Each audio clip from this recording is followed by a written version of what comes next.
Hello, everyone, and welcome to LabVantage's Ask the Expert webinar series. My name is Mary Beth DiDonna, and I'll be moderating today's discussion.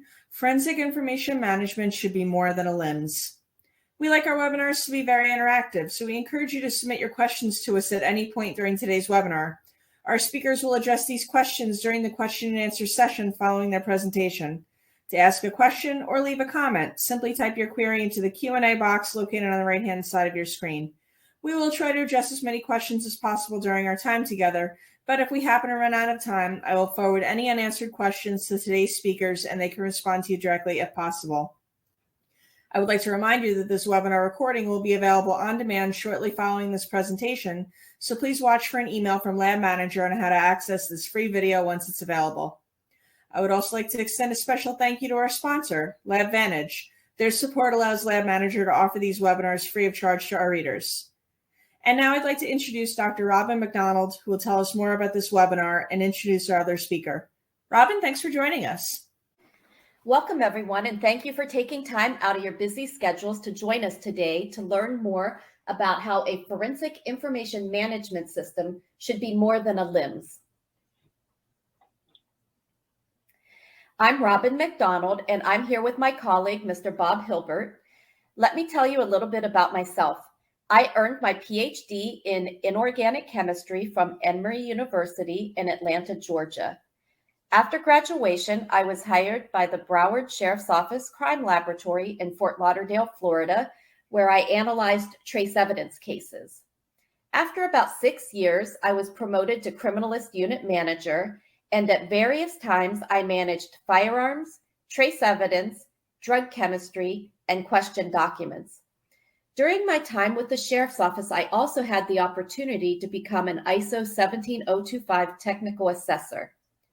Since 2010, I've worked as a product manager in the forensic LIMS industry, and that has provided me the opportunity to visit crime labs all over the world. I'm currently employed by LabVantage Solutions. Next, I'd like to let my colleague Bob introduce himself. Thank you, Robin. Hi, everyone. I am Bob Hilbert, and I am the Director of Government and Forensic Services at LabVantage.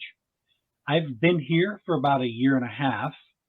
Prior to that, I began my career as an analytical chemist at 2 different Department of Energy sites spanning 16 years. During that time, I got an MBA in Information Systems and quickly became responsible for every lab instrument that had a computer connected to it, because I was the only one that knew anything about them. So that was a natural progression into LIMS, which I did as a system administrator at those facilities, and then moved to the vendor side of the equation and have designed, sold, and implemented the systems ever since, primarily focused on forensic labs, and have had the opportunity to visit many forensic labs around the world over the past 16 years. Let's talk about key takeaways from this webinar before we dig into anything specific. All of you have probably heard about LIMS, or Lab Information Management Systems. It's commonly known that they manage samples and the associated data, allow for QC and reporting, and sometimes provide KPIs, or key performance indicators. That is all useful and necessary, but it's void of some key requirements pertinent to the forensic world. We will talk about that and essentially define what a forensic information management system is by detailing the additional functions provided by a comprehensive FIMS. Lastly, it's important that your FIMS is not static. It must grow as you grow, and growth might include numbers of system users, number and complexity of examinations performed, and changing QA requirements. Robin and I both come from a product management perspective, and we both actually have certifications there. That experience has taught us to stop using the old model when building a system, which was sit down with a bunch of developers and analysts and brainstorm what is probably needed, then take it to the market and see what they think. Throw it on the wall and see what sticks. Effective product marketing teaches you to learn about the challenges being experienced by your potential clients so that the solutions, not just systems, are built in a manner that is intentionally targeted at those problem areas. With that approach, most of what you create actually does stick on the proverbial wall. One challenge in forensics when faced with the traditional LIMS is that they are entirely focused on samples, receipt, storage, data generation, reporting, and metrics are all focused on samples. As we know in forensics, there is a case that is the hub of all information gathering and investigation, and the lab activities, as well as the other areas of the operation, such as crime scene, must have all data associated with the related case. Critical forensic quality requirements are also often not met with traditional LIMS. We must be able to constrain and check on certain steps in the process to be sure that these requirements are being met, and consequently facilitating the lab's necessary quality-related certifications. 3 additional problem areas are often manifest with the traditional LIMS. Number 1, the operation and even individual users must access multiple systems to get evidence and data through the seemingly disparate organization entities such as crime scene, lab, property and evidence management, and medical examiner office. Secondly, such multi-system usage implies painfully, of course, that the same data must be entered a second time. Yes, sometimes this can be mitigated by the creation of otherwise unnecessary interfaces between these systems that are costly and complex. Lastly, the chain of custody process is not digitally contiguous from start to finish, from crime scene through other areas until final disposition. This is at best inconvenient and at worst a risk to the legitimacy of the chain, which can have disastrous consequences in court proceedings. Another significant shortcoming of traditional LIMS is that LEOs and investigators cannot simply, independently, and quickly enter and get the status of their case and evidence in the system. The absence of a portal means they must learn the workings of the larger and more complex LIMS, and if they cannot get access to it, and it also costs more than portal access. Lastly, a comprehensive FIMS will give you the ability to do more with your data. The data is always case-centric, and it's naturally only looked at from the perspective of the case being investigated. The opportunity to look across the data from many cases is lost.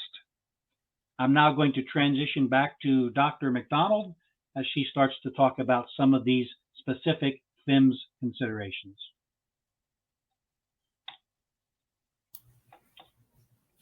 Thank you, Bob. There are many laboratory information management systems, better known as LIMS, on the market. So why is it important that your organization choose a purpose-built forensic information management system? The LIMS products that were developed for traditional laboratories in industries such as pharma, environmental, and manufacturing, to name a few, are sample-centric, as Bob mentioned. The nature of the sample will determine what tests are to be run on that sample, and that in turn determines which departments of the laboratory the sample will be sent to. A system designed to work in forensic laboratories instead needs to be case-centric. Criminal cases have packages. Those packages contain evidence, also referred to as exhibits. The nature of the exhibit does not dictate exactly what test will be conducted. For example, if a firearm is submitted to the laboratory, it may need DNA or latent print services. Even after the firearm is received in the firearms unit, it may need different examinations depending on the crime committed. For example, a serial number restoration, a distance determination, a trigger pull, or a NIBIN comparison. This case-driven focus is the fundamental difference between a forensic LIMS or FIMS and a more generic laboratory information management system.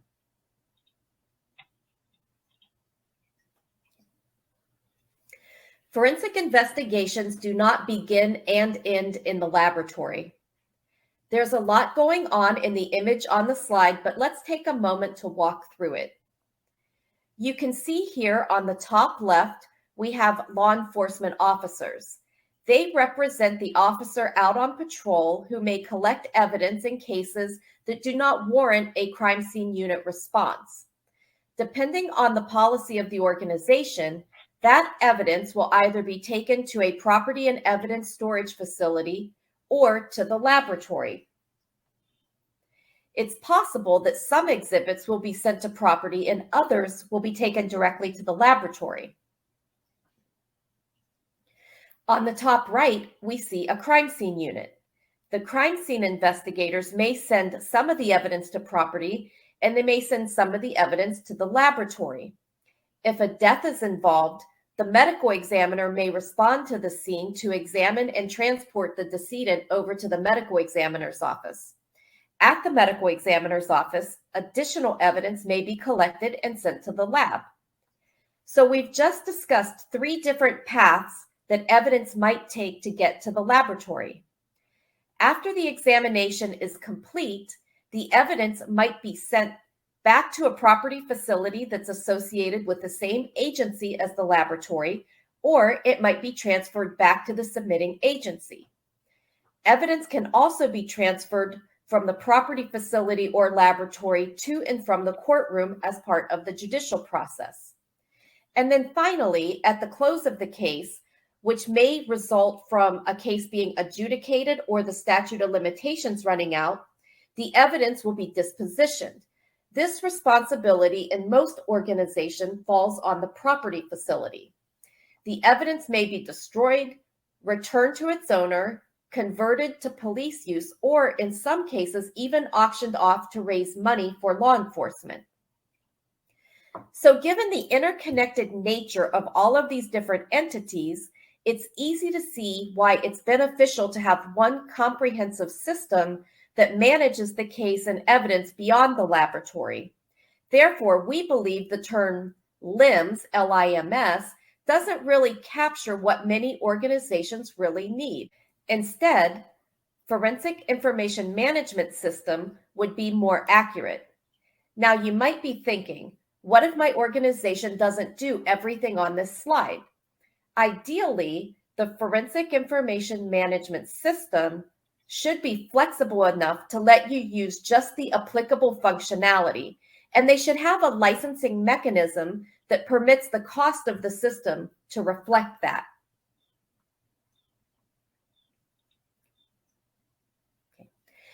The laboratory certainly is the sweet spot of the standard LIMS products out on the market.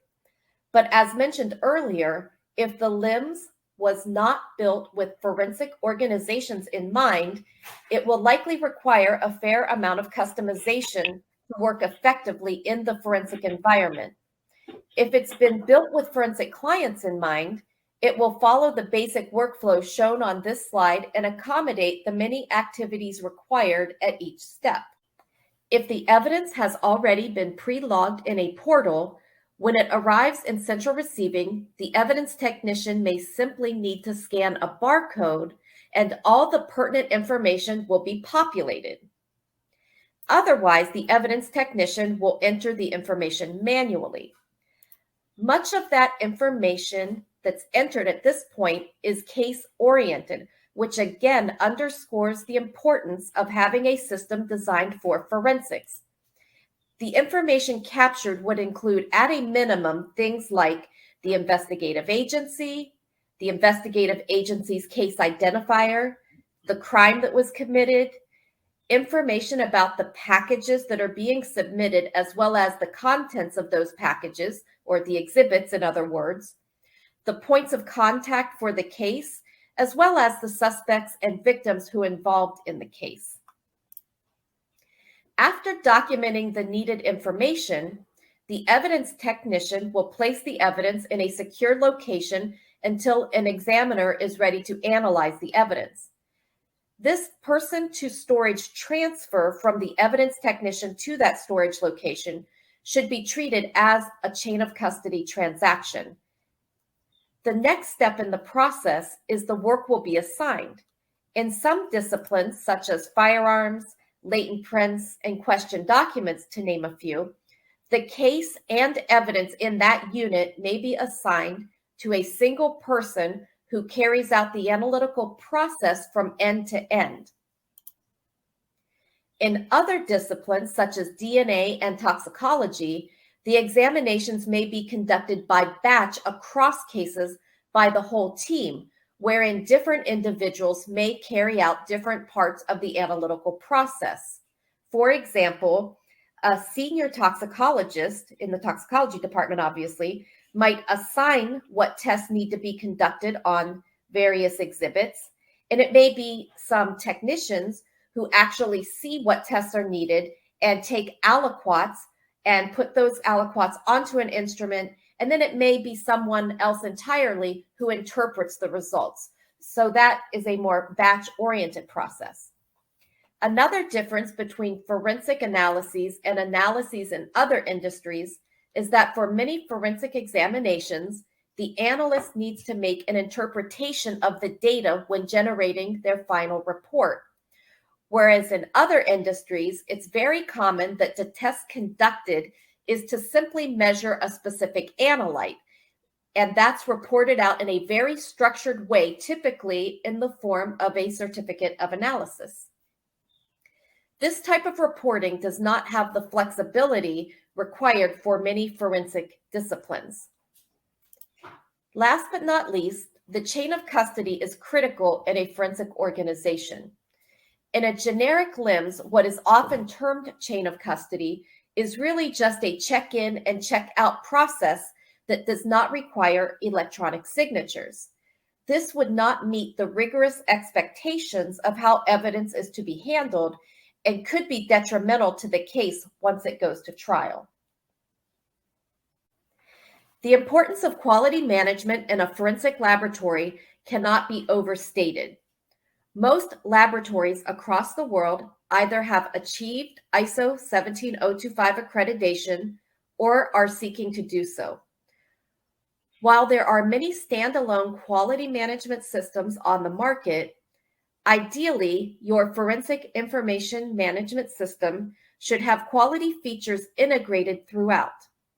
This is not an exhaustive list, but some of those features would include full traceability, such as strong chain of custody, as well as audit trails for any changes that are made in the system. It should also have the ability to track consumables and equipment.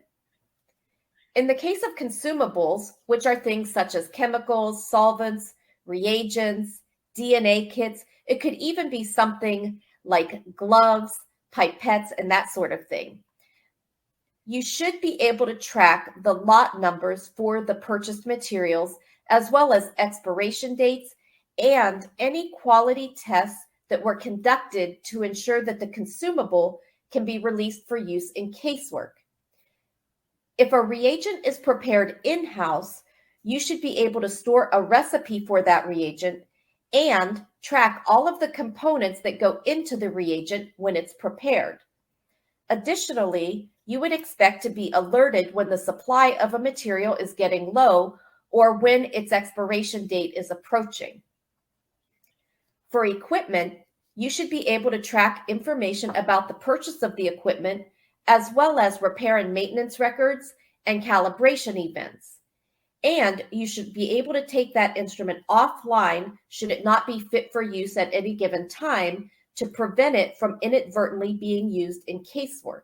As we know, accredited laboratories are expected to have training programs, and the individuals performing the analyses are expected to be certified that they know how to perform the test, as well as how to operate the equipment used for the testing. One way the LIMS can help enforce this quality standard is to prevent anyone who is not certified on a piece of equipment from assigning it to a test. This next one can be a real pain point. Of course, continual process improvement is the hallmark of a good quality system and includes the ability to conduct corrective and preventative action lab investigations.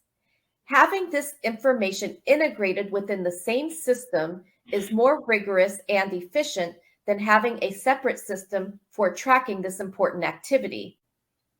Without a LIMS, it can take weeks to pull together all the needed documentation for an upcoming accreditation assessment. Having everything in one place can reduce this time significantly. Finally, the final report is the output of the work performed by the analyst. This report will be disseminated to law enforcement officers as well as the prosecuting and defense attorneys.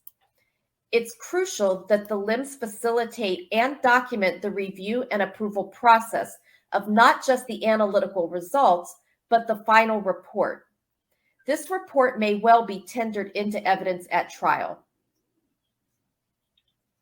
Property management.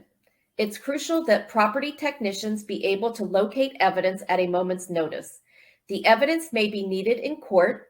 It may need to be returned to a rightful owner. For example, a person may show up with a court order indicating that the property technician needs to release medication to that person. Or it may be needed to be sent over to the lab for testing. So locating that evidence quickly is really important. The forensic information management system will track every time the evidence changes custodian or location. The system should also facilitate internal quality audits of these storage locations. This is one way to ensure everything is in its proper and expected location. One challenge facing law enforcement organizations is the accumulation of evidence. As the property facility fills up, the organization is tasked with finding additional space, and that can be very costly. One way to help mitigate this growing problem is to have mechanisms within your forensic information management system to help manage this process. Ideally, the property technicians should be alerted by the system when there's evidence associated with cases that have either been adjudicated or have met their statute of limitations so that evidence can be properly dispositioned. This would include a mechanism for those property technicians to interact with the laboratory, the police officers, especially the lead detective, and the prosecuting attorneys to obtain approval for the disposition.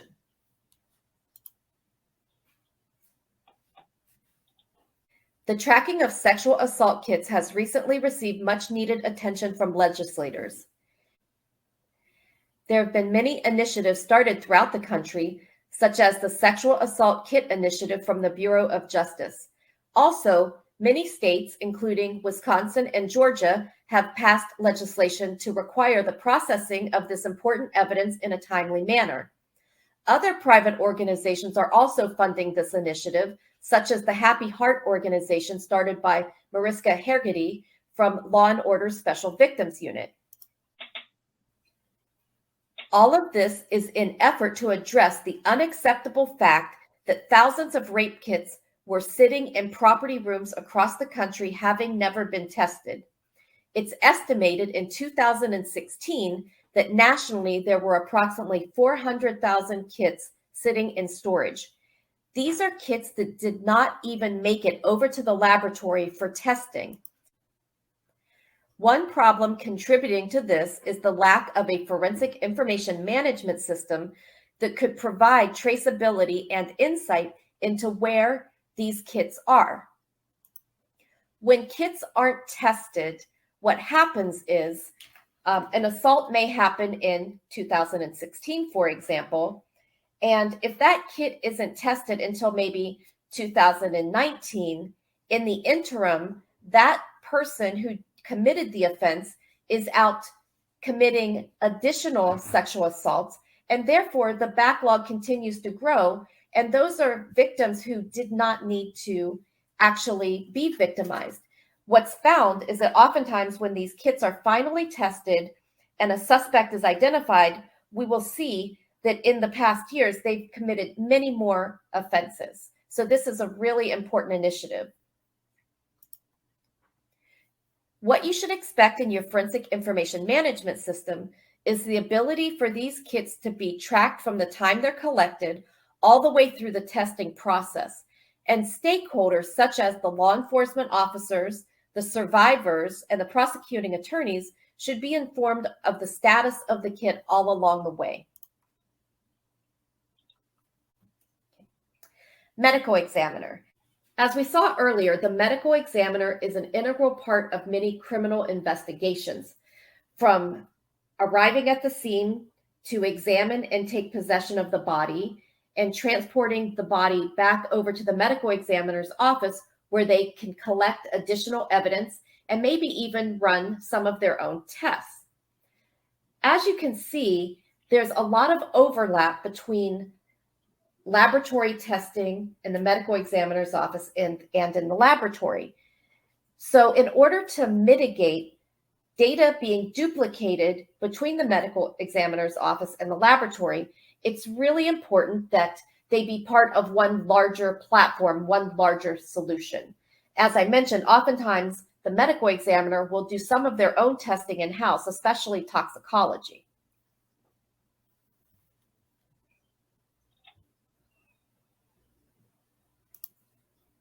Okay, we're going to transition over now to crime scene and what the FIMS can contribute at those locations. They're difficult places to work. They're busy, sometimes noisy, not to mention often very unpleasant, and generally there's not a comfy office chair to sit down at with a laptop. The crime scene investigator must be able to quickly and easily enter information at the scene via some type of mobile and robust device. This relates not just to evidence IDs and descriptions, but also crime scene description itself, photographs, and videos. Also, that data entry must automatically initiate a reliable and thorough chain of custody that cannot be excluded for any reason. Lastly, and critical to the entire forensic process, data generated at the crime scene needs to be stored in a location and as part of a process that continues through the lab and our property and evidence. No one should ever have to enter that same data a second time. LIMS are very powerful and often complex tools that require extensive training for a user to become proficient and comfortable. That is time well spent for those individuals who spend a significant amount of time utilizing the system within the laboratory. External entities, however, including law enforcement officers, investigators, and lawyers, also need information, but they rarely use the system, and it makes no sense to invest time in teaching them all of the intricacies of the full LIMS. This is why a portal is amazingly useful.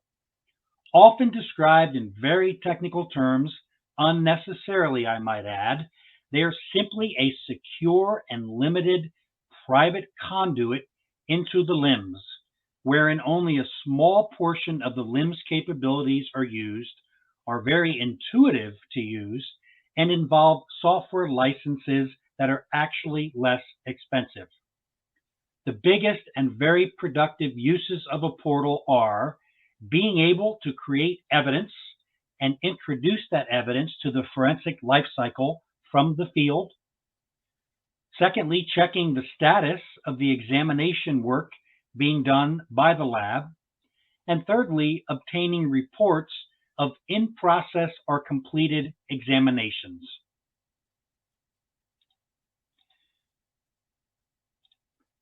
So let's take a look at a typical user story or life cycle in the laboratory and involving the clients of the laboratory when a portal is not present. So you have an investigator here outside of the laboratory who needs to know the status of the analytical work to be done on her evidence. So she picks up the phone and calls the laboratory. Has to leave a message because no one answers. And that, of course, kicks off some waiting. And she waits some more. And finally, she calls back. And this time, the phone call is a little less friendly because she's been waiting and she needs the information urgently. This time, we have someone in the laboratory who actually answers the phone. Of course, he's very sorry. He's incredibly busy. Life is overwhelming. He can't keep up with his workload, but he assures the investigator that she's very important and ends his statement with, "Oh, yeah, what was the sample or case number again?" Now she's not happy at all because she's having to repeat what she's already told him twice, one time of which was in a voicemail. So now he's going to give her the time she deserves. He asks her to hold on the phone, which means she's waiting some more. He goes off to the LIMS, probably takes a little bit of while to find the information because the LIMS, of course, is fairly complex, necessarily because the laboratory processes themselves are complex. Then he comes back to her with the data, and at the end confirms with a question, is the case number or the sample number correct? That is unbearable because she's told him it 3 or 4 times. So let's take a different approach. Let's get rid of the need for her to make this phone call. Let's get rid of all of the waiting that she has to do at all of these steps. Let's get rid of this guy over here and just give her access to the portal. That, again, lets her create evidence submissions, lets her check statuses, and lets her actually get her own reports when they are available. Now we're going to talk about forensic intelligence. And we're going to start with a user story of the typical lab life cycle. A sample gets tested, data is generated, the data is reviewed, and yes, sometimes it's approved immediately. Sometimes there has to be a rerun for some reason. We generate a report that can be distributed either hard copy or electronically, but then that report, that data gets stored somewhere, likely a file drawer in an office somewhere. And then most importantly, the data is never looked at again, because it was only considered to be useful as it pertained to the specific case from which it came. What else can we possibly do to get value from this data? First, understand that it has inherent value that goes beyond the specific case from which it was generated. When analyzed in the aggregate across multiple cases, it provides very interesting and actionable information. By analyzing the many variables associated with these cases, trends can be identified that allow for predictive intelligence, and that is what might happen next, where might it happen, by whom, under what conditions, and then also prescriptive intelligence. What actions might we law enforcement take as a preventive measure for those crimes being repeated again at a future time? A FIMS solution can have all of the above capabilities that Robin and I have discussed, yet still not perform for you in the long run if it does not have cybersecurity, which means difficult to access, user security enhancing measures like multi-factor authentication, and that is tested thoroughly by hackers. Browser agnosticity. Need to be able to use almost any browser. They change, and clients have different platform preferences. Thirdly, an underlying platform that is scalable so it grows with your agency. Such a platform facilitates the addition of new employees or new organizational units, the addition of new and more complex examinations, and changes to quality assurance requirements related to requisite certifications. Also very valuable are mobility, which is the need to be able to work at the crime scene and other locations remotely in an effective manner. Hosting and SaaS, which is software as a service options. Both options that preclude the need for IT staff and the need for in-house expensive hardware within your agency. Lastly, other important considerations are LDAP, which is Lightweight Directory Access Protocol, SSO, which is single sign-on, and also multi-factor authentication support. Further, regarding technology, LabVantage does offer a zero-footprint user interface that is 100% pure browser-based. Zero footprint means that nothing needs to be installed on the local machine from which you are accessing the FIMS. It is also fully compliant with browser-agnostic HTML5 standards. You can see as an example over there some of the more popular browsers that are supported at LabVantage. Also, it can be hosted anywhere. Amazon Web Services is one possible host. There are others, including Microsoft Azure. Centralized deployment helps facilitate the storage of data in one location, and whether it was entered at the crime scene, entered in a law enforcement officer vehicle, or anywhere else, it continues to be accessible throughout the other locations in the process. Scalability, we also talked about, and that is the ability of the system to facilitate any growth that you undergo at your agency. Lastly, at LabVantage, perpetual licenses can be obtained, which give you long-term ownership of a license. They can be employed on-prem at your facility or on any cloud offering. And then lastly, LabVantage offers Enterprise SaaS, which is a full service offering that maintains your system from a hardware and software perspective, including any updates, patches, or any problems that occur throughout the implementation. With a SaaS deployment, you do not need IT personnel supporting your system, nor, as in the case of the cloud offerings, do you need any hardware installed at your location. That concludes the presentation, and we appreciate your time. Okay, great. Thanks, Bob and Robin, for a wonderful presentation. At this point, we are going to move into the question and answer session of our presentation. Again, for those of you who may have joined us late, you can send in your questions by typing them into the Q&A box located on the right-hand side of the screen. And if you would like LabVantage to reach out to you after the conclusion of this webinar, we invite you to leave a comment in the Q&A section. We will have a record of your name and email address, and they will be sure to get back to you. So Robin and Bob, thanks again. Let's jump right into the questions here. You differentiate sample and case-centric, but don't you still work with samples in the forensic system? Yes, we still do work with samples, but the difference is how the system is focused. So in a forensic case, you have cases. Those cases have packages. Those packages have exhibits from which you might take samples to be tested.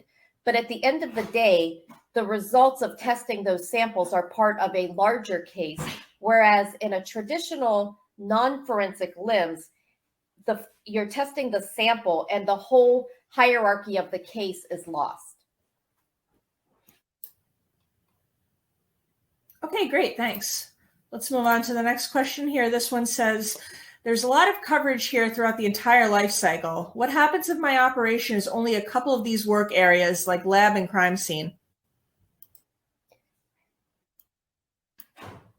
That's not a problem at all. As I was mentioning, Whatever solution you choose should be flexible enough to cover the entire life cycle. However, permit you to use just the functionality that you need, and the licensing mechanism should be such that you're only being charged for, paying for the amount of usage. For example, one of the common ways that a software product is licensed is concurrent licenses. So for example, with the LabVantage solution, which covers the entire life cycle, you would only be buying as many licenses as you would expect for people to be logged into the system at one time. So you might have 100 employees who access the system. However, you may only expect 30 of those employees to be accessing the system at any one time. And that's how you would want to purchase your licenses. Now, in that case, as you can see, if you're doing it that way, it doesn't matter which portions of the system you're using. So the fact that you're not using property management or medical examiner's office is not causing you any extra price, because you're only paying for the licenses that you need to access the system. We find that it's better to produce a high quality, comprehensive system, to have everything as part of that one solution and let people not use pieces that they don't need, versus trying to bolt together separate modules for those organizations that do need the full comprehensive package. Okay, great. Thank you. Here's another question that says, evidence can start out in the FIMS at either the crime scene, the lab, or the property. How do you handle identification of items, and are they dependent on the starting place?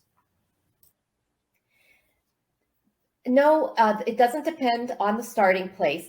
Every case, as we mentioned, everything's case-centric, and every criminal investigation begins with a case that originates with some law enforcement organization and the investigative agency's identification number. So for example, if you were in a car accident, as you know, the police officer is going to give you a record number that you would be able to use when you call to the police department to get a copy of the report. So every single criminal investigation is going to originate with some agency, and there's going to be some identification number associated to that crime. Those numbers are critical. And so whether the evidence starts out at the crime scene or in property or directly in the lab, that combination of the agency and the investigative agency number is going to be used to tie the evidence all together. And it's going to be given, each piece of evidence is going to be given a unique identifier under that case. Okay, wonderful. Thank you. Here's another question. This one says, for sexual assault kits, how are the victims informed? I can only speak to how it's done in LabVantage, but in LabVantage, the survivors can choose to opt in by providing their email address. And if they do provide their email address and opt in, they would receive notifications throughout the process. Okay, great. Thank you. Here's another question that says, why isn't the medical examiner just treated as another lab unit? That's a great question. And the reason for that is that you could do that. However, if you do that, really the medical examiner would then just be using kind of setting up electronic forms to enter their data and their observations, just like any other lab unit, like firearms and so forth. And what we find is that many medical examiner organizations actually want kind of a different structure around scheduling autopsies and doing their internal and their external observations. So it really is better if you have a kind of a dedicated workflow for those medical examiner organizations. All right, great. Thank you. This next question says, what if we have our own portal that's connected to our agency's record management system? Yeah, that is not a problem. A portal connected to that record management system really gives a couple of options for proceeding. You can continue to use that and also utilize a second unrelated portal to access the FIMS, another option is, it's a little bit more work, but another option is to build an interface between the FIMS and that record management system such that in the end, you would only be using one portal. Clearly, both options would need to be looked at from a technical perspective for the determination of what's the most cost-effective way to proceed. All right, great, thank you. We have time for a couple more questions here. This one says, is forensic intelligence the same as key performance indicators? No, it is not. It goes quite a bit beyond that. KPIs, or key performance indicators, are typically just statistics about laboratory data that has been generated. So a laboratory manager, for example, would use those KPIs to address performance of individual employees, performance of individual laboratory units, and it's really an operational analysis type consideration for performance improvement. Forensic intelligence is quite a bit different. It does, of course, run based on data that has been generated, but with intelligence, you're generating an analysis of any and all data that's been generated across maybe all of the cases that you have worked with, and the intelligence that you glean from all of that data is based on the many variables that can be analyzed. So you can use that analysis to determine what crimes are likely to occur again, under what circumstances, in what locations, etc. And you can also do prescriptive intelligence that will actually help you determine what actions you might be able to take to prevent those crimes from occurring again. Okay, great, thanks. We have time for one more question. This one says, what database can LabVantage be deployed on? Almost exclusively, we use either Microsoft SQL Server or Oracle. They have been validated, and they are formally a part of the release process that we go through. This doesn't mean that we can't possibly utilize other databases, but certainly more work would be involved. Okay, wonderful. Thanks so much. This brings us to the end of today's webinar. Just a reminder that this webinar will be available on demand shortly following this presentation. Please watch your email for a message from LabVantage once this video is available. On behalf of LabVantage, I'd like to thank Dr. Robin McDonald and Bob Hilbert for all of the hard work they put into this presentation. And I would like to thank all of you for taking time out of your busy schedules to join us today. Once again, thank you to our sponsor, LabVantage. Their support allows us to offer these webinars free of charge to our readers. For more information on all of our upcoming or on-demand webinars, or to learn more about the latest tools and technologies for the laboratory, please visit our website at labmanager.com. We hope you can join us again. Thank you and have a great day.